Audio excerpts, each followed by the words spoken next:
Hello everyone, मेरा नाम खुशबू तिवारी है और एक बार फिर से स्वागत है मैं इस चैनल पर। आज हम आप लोगों से बात करने वाले हैं कि अभी जो 17 मार्च को आपका पीसीएस होना है, उसमें आप की स्ट्रैटेजी क्या होनी चाहिए। आप आरओ की प्रिपरेशन कर रहे हैं या फिर आप आरओ नहीं कर रहे हैं, अभी आपका फर्स्ट टाइम पीसीएस ही है, और क्या स्ट्रैटेजी होनी चाहिए और क्या इंपॉर्टेंट आपको पढ़ना चाहिए। तो जैसे सिलेबस में आप सबको पता है, सिलेबस आप लोगों ने देख लिया होगा कि क्या है सिलेबस, ठीक है। उससे पहले मैं बताऊं कि 25 की स्ट्रैटेजी, बुक लिस्ट और पूरा 1 ईयर प्लान मैं आप लोगों के साथ साझा करूंगी। लेकिन उससे पहले जो 17 मार्च हम ध्यान में रखते हुए क्या इंपॉर्टेंट है और कौन से सब्जेक्ट इंपॉर्टेंट है, उस पर हम डीप जा करके कि क्या टॉपिक पढ़ लें क्या ना पढ़े, उस पर बात करने वाले हैं। तो आज का मेरा टॉपिक रहने वाला है इतिहास से। इतिहास में आप सबको पता है कि मॉडर्न इंडिया से बहुत ज़्यादा क्वेश्चन पूछे जाते हैं। अगर आप लोगों ने प्रीवियस ईयर क्वेश्चन सॉल्व किया होगा तो आप सबको पता होगा। तो मॉडर्न इंडिया को ध्यान में रखते हुए, आधुनिक भारत को ध्यान में रखते हुए हमने ये सोचा कि आधुनिक भारत में क्या ऐसा चैप्टर इंपॉर्टेंट है, क्या नहीं इंपॉर्टेंट है, उस पर बात कर लिया जाए।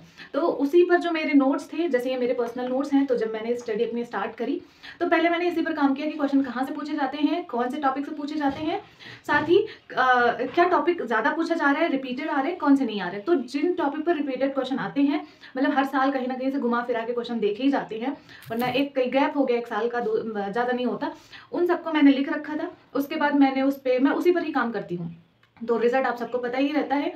अब आगे का प्रोसेस उसके लिए तो क्या ही कहा जाए, लेकिन प्रीलिम्स हो जाता है आराम से।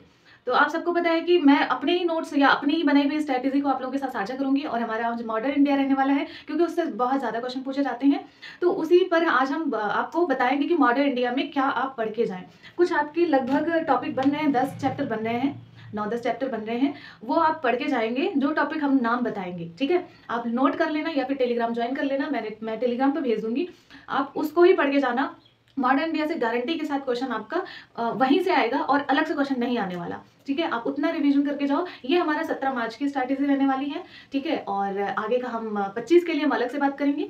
तो और आप सबको पता है जो हमारे साथ प्रशांत सर का भी लेखपाल में हुआ है, वो भी 25 के लिए अभी अपना तैयारी स्टार्ट किए हैं। तो उनको मैंने क्या गाइड करा और उनकी क्या स्ट्रैटेजी रहने वाली है, उन्होंने क्या बैच लिया क्या नहीं लिया, क्योंकि वो अब स्टार्ट करने वाले हैं और देख लेना उनका रिजल्ट होगा।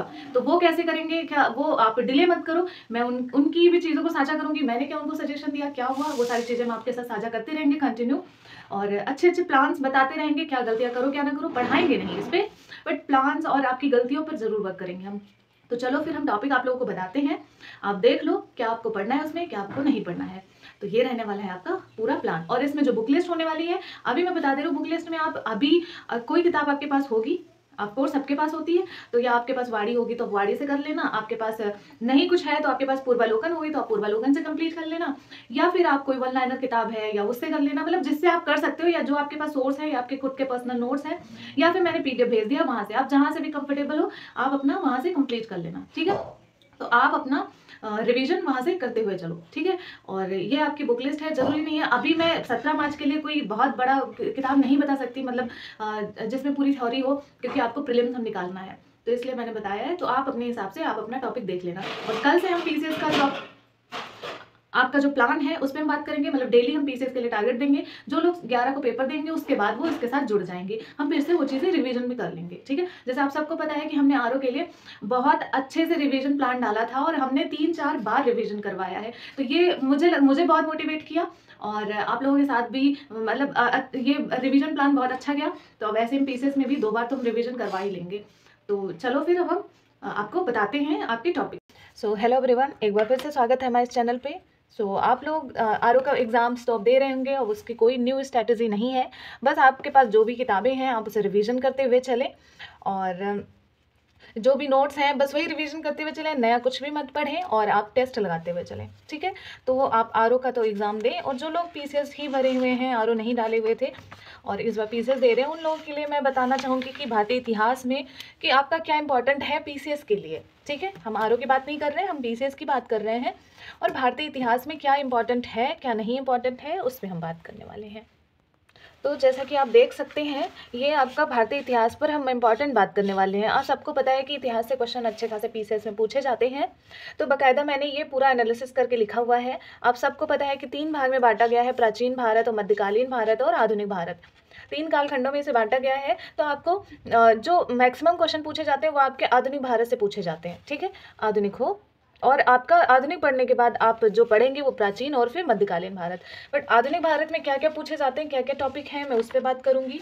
और इम्पॉर्टेंट क्योंकि आधुनिक भारत ही है, अगर प्रीलिम्स निकालना है तो बेस्ट स्ट्रैटेजी यही है कि आधुनिक भारत को अच्छे से पढ़ लो। तो अब हम आधुनिक भारत पर पहले बात करेंगे, उसके बाद आपके प्राचीन और मध्य भारत उस पर हम बाद में बात करेंगे। और क्योंकि आधुनिक भारत से क्वेश्चन भी बहुत ज़्यादा पूछे जाते हैं और प्रीलिम्स निकालने की बेस्ट स्ट्रैटेजी यही होती है कि क्वेश्चन जहाँ से ज़्यादा पूछे जाएँ उसको पहले तैयार किया जाता है।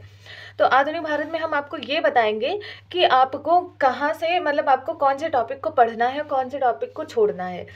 और ये मेरा जो सेल्फ है, मतलब खुद से बनाया गया है, साथ ही मैंने इसे बहुत मतलब एनालिसिस करके प्रीवियस ईयर देख के और सारी चीज़ें, क्योंकि यही मेरी स्ट्रैटेजी थी, मैं खुद से मतलब यही मैं खुद ही फॉलो करती थी। ये मेरी खुद की पर्सनल नोट्स है, मैं अपनी नोट्स का ही आप लोगों को बता रही हूँ, तो गलत तो बताऊंगी नहीं, बिल्कुल भी नहीं। तो अब आप देख सकते हैं आधुनिक भारत हम पढ़ेंगे, ठीक है। आधुनिक भारत में आपको क्या पढ़ना है इसमें, तो आपको पहले टॉपिक पर जो पढ़ना है वह आपका रहेगा यूरोप कंपनियों का आगमन, यूरोपीय कंपनियों का आगमन आपको पढ़ना है, ठीक है। मैं ले आती हूँ, एक मिनट, फिर से दूसरा कलर। दूसरा कलर ले आए। तो आज हमको ये यूरोप कंपनियों का आगमन पढ़ना है, ठीक है। सेकंड आपका क्या रहने वाला है, सेकंड आपका रहने वाला है अंग्रेजों के समय में भारत में हुआ संवैधानिक विकास। अब आप ये इसकी लैंग्वेज नहीं समझ पाएंगे, जैसे कि कंपनियां जो आई थी, पुर्तगाली कंपनियां, डच आई और फ्रांस आई, ठीक है। तो ये वाली कंपनियों के बारे में पढ़ना है। उसके बाद अंग्रेजों के बारे में पढ़ना है, जो अंग्रेज आए, अंग्रेज के समय में मतलब जो विकास हुआ, और जैसे साइमन कमीशन आया, स्वतंत्रता अधिनियम आया, ठीक है, 1858, 1861, 1892, ये सारी चीज़ें आई।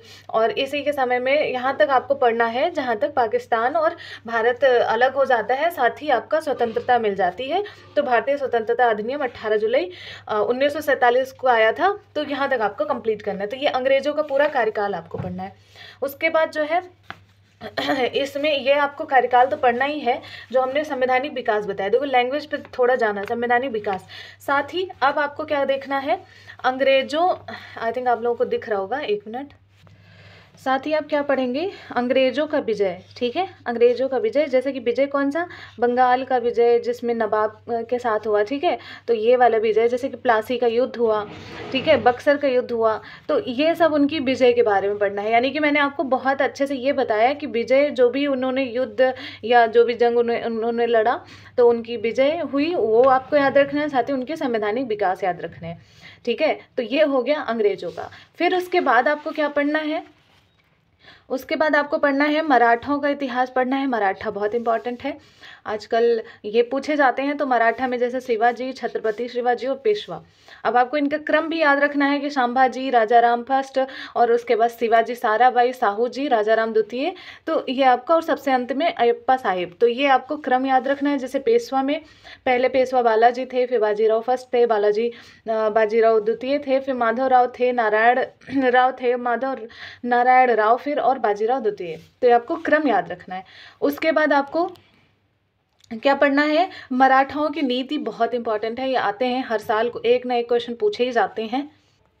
तो आप देख सकते हैं इनकी नीतियों में पढ़ना है कि भू राजस्व नीति क्या थी, उसके बाद वाणिज्यिक नीति क्या थी, और साम्राज्यवादी नीति क्या थी। तो इनको ये तीनों नीतियाँ पढ़नी है, ठीक है। मतलब आपको ये तीनों नीतियाँ इनकी पढ़नी है।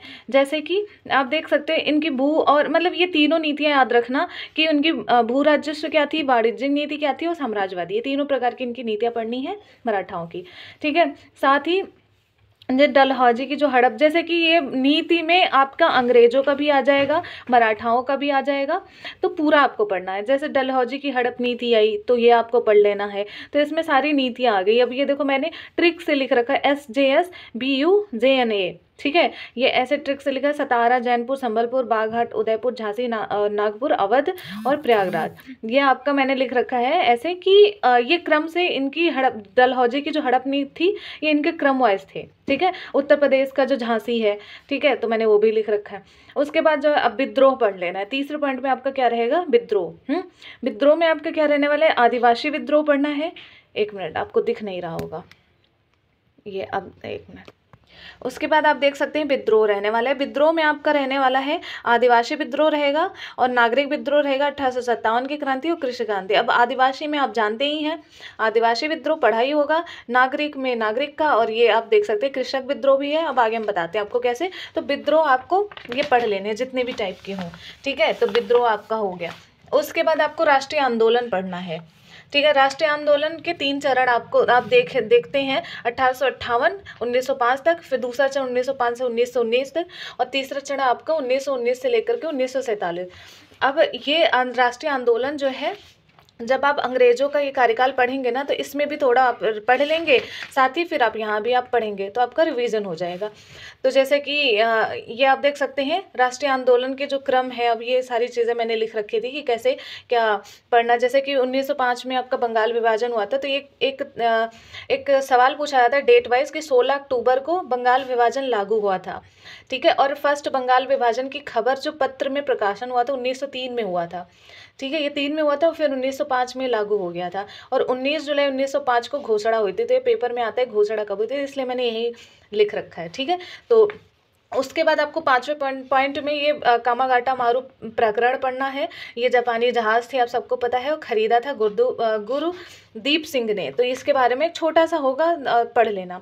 उसके बाद आपको तोशामारू प्रकरण पढ़ना है, सेम ऐसे ही है। फिर गदर आंदोलन पढ़ना है, ठीक है। और उसके बाद जो है होम रूल आंदोलन पढ़ना है, ठीक है। आप देख सकते हैं। उसके बाद गांधी इतिहास पढ़ लेना है, बहुत इंपॉर्टेंट है, ठीक है। मतलब कि इम्पॉर्टेंट है, ये गांधी इतिहास बहुत इंपॉर्टेंट है, तो आपको ये पढ़ लेना है। और उस गांधी इतिहास में ही आपका पढ़ना है चंपारण पढ़ लेना है, अहमदाबाद और खेड़ा, तो या तो लाइन से जानते हो। और उसके बाद आपका असहयोग आंदोलन पढ़ना है, खिलाफत आंदोलन, सविनय अवज्ञा आंदोलन, भारत छोड़ो आंदोलन।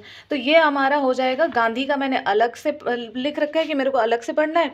ये सारी चीज़ें जो प्रकरण हुए विदेशों में वो अलग से पढ़ना है। राष्ट्रीय आंदोलन को 3 चरण में बांट के वो अलग से पढ़ना है। और उसके बाद विद्रोह में मैंने चारों बांट रखा है कि आदिवासी, नागरिक, 1857 और कृषक, ये अलग में पढ़ लेते हैं। नीतियों में सारी अंग्रेज की नीतियाँ, सारे लोगों की नीतियाँ एक ही जगह बांट के रखा है कि सारी नीतियाँ एक जगह पढ़ लेना है। मराठा का इतिहास आपका एक जगह पढ़ लेना है मेरे को। और उसके बाद जो अंग्रेजों की जो विजय हुई, जितने भी युद्ध हुए, प्लासी युद्ध से लेकर के बक्सर युद्ध तक, सारी विजय मैंने यहाँ लिख रखा है कि यहाँ हमको पढ़ना है। और यहाँ हमने भारत आज़ाद तक अंग्रेजों का जितना भी कार्यकाल, जितने भी इंपॉर्टेंट चीज़ें थी वो है। और यहाँ अंग्रेज, बस इतना मैंने डिवाइड कर रखा है और मेरे को इतना ही पढ़ना होता है। और आप लोग आई होप ये पढ़ेंगे। अब आप लोग लिख लेना, ठीक है, कि हमने जैसे आपको बताया ना, तो आप इस तरह से लिख लेना कि आपने किस तरह से पढ़ना है, और उस हिसाब से आप पढ़ लेना। मतलब एक हेडिंग बनाओ, उसमें सारी नीतियाँ ही ख़त्म कर दो। एक विद्रोह आंदोलन बनाओ, चारों विद्रोह ख़त्म कर दो, ठीक है।